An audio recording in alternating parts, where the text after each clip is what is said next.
Lastly, Soham Brahma, who prides in his fivefold Deha, too gets absorbed the moment he is given up by Asipada, which is endowed with illusions, and is lifted up by the conscious self, which is the form of Brahma. The conscious self, through the strength of self disposition, becomes disenchanted and gets the form of reverse ascent. Its dissolution does not happen. Therefore, when the world and its creation, its play and all the illusions are given up, Asipada Brahma gets established in the bliss of the self. The Swanandapada, encompassed in the joy of oneself, is said to be the absolute Brahma. The dissolution of the four types of the nature of Sat Swanand is Surya Brahma. Based on that, Asat Brahma revolves. When Sat Brahma takes away its support, Asat Brahma gets dissolved. When the support of the identity with essence of equanimity, Brahma, is removed, Sat Brahma gets dissolved. When Neti Brahma removes its support, Sama Brahma does not remain, and when Neti Brahma is given up by Swananda Brahma, that too gets dissolved. In this manner, through the practice of sequential self-knowing, through meditative union, evolution takes place. In the end, its opposite flow results in the dissolution of the four Brahmas. Altogether, with the ending of all Sanyog in the glory of Swananda means the attaining of peace of Tatpada and Twampada in the essence of Asipada. When I, Ganesh, see my own state due to the vision of my own Atman, the actualization of Aham Brahmasmi takes place and the blame falls on Parabrahma, which is united together. Therefore, the unjust injunction on the source of teaching becomes nullified with the expectation of glory of the Bhuma Brahma, that is Aham Brahmasmita. Maya then proves to be illusory and creator of confusion only because in her glory of I-ness, divinity and bliss does not happen at all. In brief, without the state of Maya, the Supreme Being, identity, with essence of equanimity in nature, turns out to be only opposing as described above. And the opposition being the nature of Buddhi, one realizes that enslavement to enchantment is the nature of Siddhi. Therefore, Siddhi, who is egoistic in nature, and Buddhi, who is the form of divinity, due to their opposing nature, get ready to play the support of self-knowledge, supported by their own self-knowing. When that pleasure is rid of, then the sense of I am Brahma does not remain. Then only we can say that enlightened peace has been attained. Thus, that which is beyond Asipada is considered the most extreme of all padas. Nothing remains after that. It has to be understood that, as per the above sequence, the four types of powers get dissolved and merge in the state of Swananda, by which absolute peace is attained for all selves, along with union and restraint. Closely following the work of creation, sustenance, and dissolution is mine alone. That is, all work is being done by me, or got done by me, out of the desire for play and sport. The four authorities who play, stay, and conclude their role in the three padas of ignorance, knowledge, and Swanan is done as per my desire. By holding on to my supportive powers, the four powers on their own cannot accomplish anything, such as Shakti manifesting as various names and forms, her support being Surya. The indifference towards both is Vishnu's divinity, and the origin of these three powers, the unmanifest Shiva Brahma, is fully endowed with self-knowing according to the will and desire of Swanandesha Ganesha. He gets absorbed once his desires are fulfilled. Each one cannot function according to his own sweet will and cannot also come to an end. This secret knowledge comes in the shloka where the word ahameva means I alone appears, which is indicative of the pada. How is this same state to be accomplished? By sequentially following the path of yogic spiritual practice. This process of the science of yoga is now being explained. The science of yoga. The Yoga Shastras contain instructions about supraconscious meditative union, which is of two types, namely the experience of being and the experience of source. Based on this, Tattvamasi is fully accomplished. After that, Tattvamasi gets merged into peace and Purna Yoga is actualized. The beginning of supraconscious happens with the absorption of causal matter. That may also be understood as the beginning of the restraining tendency. Therefore, now the spiritual practice has to be understood. The eightfold experiences of superconscious meditative union, which leads to the absorption of the fourfold causal matter which needs to be accomplished, is the absorption of causal matter into supraconscious meditative union. The place or state where dissolution happens is also the place of its recreation. Based on this, where causal matter gets dissolved into supraconscious is also the place of creation of the fourfold causal matter. In this manner, the creation and dissolution of causal matter means the experience of being. Therefore, the state from which and into which this happens is the experience of being. Therefore, he says, one should listen to this process of accomplishment of the actualization of supraconscious meditative union, that is, the sequential nature of its attainment. Generally, the sadhak who is desirous of liberating himself from the changing tendencies of his mind, who is observing the fourfold path of spiritual practice, knows that Brahma alone is truth. All the rest are illusory and should be given up. It is then that he becomes endowed with the eye of wisdom. Note: during the first stage of meditative union, opposing views, attachments, etc. are revealed. It is also the source of single-pointed concentration. The Yoga Shastras speak of 7 types of roles of knowledge.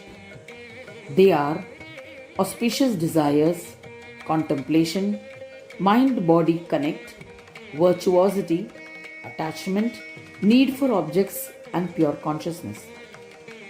It is possible to easily know their nature from the names itself. The 3 roles of knowledge, namely auspicious desires, contemplation, and mind-body connect, are opposing tendencies of the mental vital consciousness substance.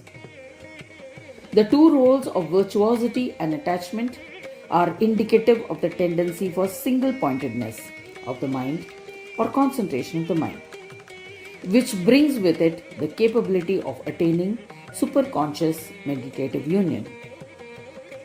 The last 2, namely need for objects and pure consciousness, being restraining tendencies, bestow on the sadhak the experience of being in the supraconscious meditative union. Since knowledge of the self brings one to the consciousness of the statement Tattvam Asi, and the role of yoga being only up to this stage, the role of knowledge ends here. From this stage onwards, yoga becomes a science. The sequential end of Yoga Bhumi is up to the attainment of restraining tendency of the mind, which is experienced only through supraconscious meditative union. Therefore, the secret of the eye of wisdom is only till this stage. The general characteristic of the eye of wisdom is to have a variety of experiences. Knowledge is that which is gained from the experience of three things, namely the state, the bearer of the state, and the enjoyment of the state. It is the work of the eye of wisdom. Once actualization of the form of Atman in superconscious meditative union takes place, the work of the eye of wisdom ends. Thereafter, the knowledge of Tatpada and Tvampada is set aside, and knowledge from yogic eyes in the form of unbroken meditative union is experienced. The fivefold nature of causal matter and conscious spirit, being according to the declaration in the Shastras, it is possible to know the five kinds of dependence. Taking into account the experiences of different living beings, the harmonious connection of the soul, which is beyond Tad, is the first dependence. If the real nature of truth is that which is beyond all differences, then where is the possibility for many? Contemplation of the nature of Atma in such a harmonious manner is the second dependence, which is opposite to and can dissolve the first one. The essence of equanimity, which is beyond everything and is dependent on Tad, is the third dependence. Experience of the Atman, devoid of the three types, is the fourth dependence. The total union of the four meanings, the end of the three and four kinds, and the experience of the completion of Tvampada is the fifth dependence. When the above serial order is followed, even the essence of the fifth melts away, and so no more dependence remains thereafter. That is why the glory of the practice is understood to be without any dependence. After that, when causal matter ends, there is nothing more to depend upon for the sake of experience. In this manner, when no dependence remains, then the eyes of wisdom also vanishes. This is a characteristic of restraint of the mind. The dissolution of causal matter in the nature of Tat and Tvampadas happens at Asipada. The restraint practiced in the form of detachment should be the experience of the dissolution of causal matter in superconscious. This experience, being the origin of all opposing tendencies, is known as ascent of self or descent, because the possibility for actual play or the leelas arise after these self-willed opposing tendencies arise from the glory of yoga of peace. Here, that which has been indicated in the original sloka as creation, sustenance and destruction, due to the play of the triad after the dissolution of causal matter in supraconscious, the self-ascent gets illuminated from the enlightening Brahma or the supreme consciousness where it attains peace. From the point of view of spiritual practices, the four powers attain their peace when they get dissolved into a fifth power known as Ganesha Brahma, who bestows peace. It is from here that it arises and is also absorbed. In this manner, the supraconscious meditative union, where one gets the experience of absorption of the form of causal matter, is by and large the origin of play for the triad. Peace for the Maya endowed causal matter, being the source for descent as well as absorption, it brings the experience of the powers that are under the influence of Maya. That is why the bearers of the powers of Swananda is hailed as Siddhi Vinayaka. After the opposing tendencies have been successfully manifested, the play of the opposites, giving diverse experiences and feelings, begins. Here it is essentially the influence of psychic powers of Mahamaya.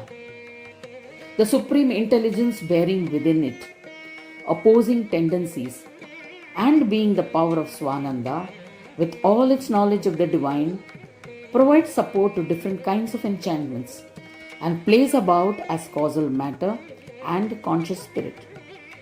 It also plays the sport of Jagadishvara, the supreme lord of the universe, by separating the part of Supreme Brahma. To sum up, Sri Gajanan Prabhu says, Buddhi has no knowledge. It is me who pretends to be the form of intelligence. Buddhi, who is the bearer of power of knowledge, appears in different forms and she gets enchanted. The cause of enchantment is Siddhi, but coming under her control, she becomes the basis for all play. All this influence is due to me alone. It is as though Mahabuddhi is under the control and authority of Mahasiddhi. It is according to her instructions that Mahabuddhi lends support to different kinds of play. She also tries to attain dharma, wealth, desires and liberation, including the psychic powers of liberation.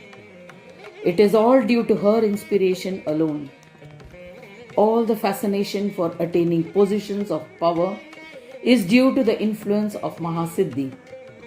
Therefore, in this setup where experience of being is due to the dissolution of causal matter in supraconscious meditative union, and with the self-descent through the play of Brahma and the opposing tendencies created by enchantment of Mahasiddhi, it is only the power of her play.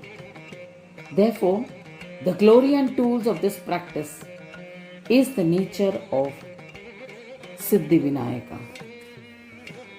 We shall continue further exploration in the next audio.